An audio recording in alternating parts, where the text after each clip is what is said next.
ఏండే ఎలా ఉన్నారు? చుట్టాలకి, బంధువులకి, స్నేహితులకి, శ్రేయోభిలాషులకి అందరికీ నమస్కారాలండి.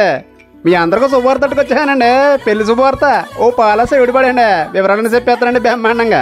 మొల్లివారి ఇంట్లో పెళ్లికి మీ అందరిని ఆహ్వానించేస్తున్నామండి. విశాఖపట్నం గాజువాక వాస్తవులు తెలుసు కదండి మీ అందరికనే. అందరినీ ఆప్యాయంగా పలకం చేస్తా ఉంటారు. మంచి మనసున్న మనుషులండి. మొల్లి శ్రీనివాసరావు గారు, శ్రీమతి కుసుమ దంపతుల ఏకైక పుత్రిక పెళ్ళండి. పేరు యోషిత.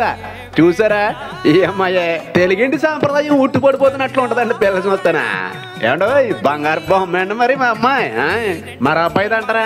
ఆ మాటకు వచ్చేస్తున్నానండి. విశాఖపట్నం అగనంపూడి వాస్తవులండి. బంధం అప్పల స్వామి, శ్రీమతి దేవుడమ్మ దంపతుల కనిష్ట పుత్రుడండి. పేరు వెంకటరమణ.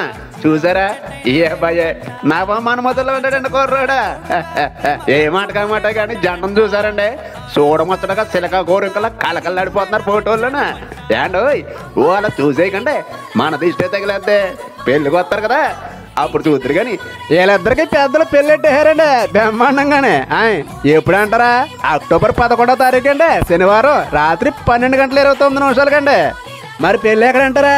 ఆ మాటకు వచ్చేస్తున్నానండి. CWC2 Andhrakesari Kalakshetram sector 9 Ukkunagaram steel plant అండి, విశాఖపట్నంలో. మర్చిపోకుండా రావాలండి. మరి ఏండో మన అందరికి ఎంతో ఇష్టమైందండి, అన్నింటికంటే ముఖ్యమైందండి పెళ్లి భోజనాలు. అదేనండి విందు. ఎప్పుడో చెప్పేస్తున్నానండి. పెళ్లి రోజే అక్టోబర్ 11వ తారీఖు అండి, శనివారం రాత్రి 7 గంటల నుంచి కళ్యాణ వేదిక వద్దండి.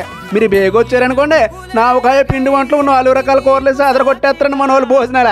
పెళ్లికి వెళ్ళి పనులు పక్కనెట్టేసుకుని పిల్ల జల్లని తీసుకుని మన వాళ్ళ ఇంటికి పెళ్లికి వచ్చేయాలండి. లేదంటే మాట వచ్చేద్దండి, బెంగట్టేసుకుంటాం మళ్ళీ. అది ఉంటారండి. ఇంకా చాలా పెళ్లి కూరలు చెప్పాలి. మరి గుర్తుంది కదండి, సేవ్ ద డేట్, అక్టోబర్ 11వ తారీఖు శనివారం.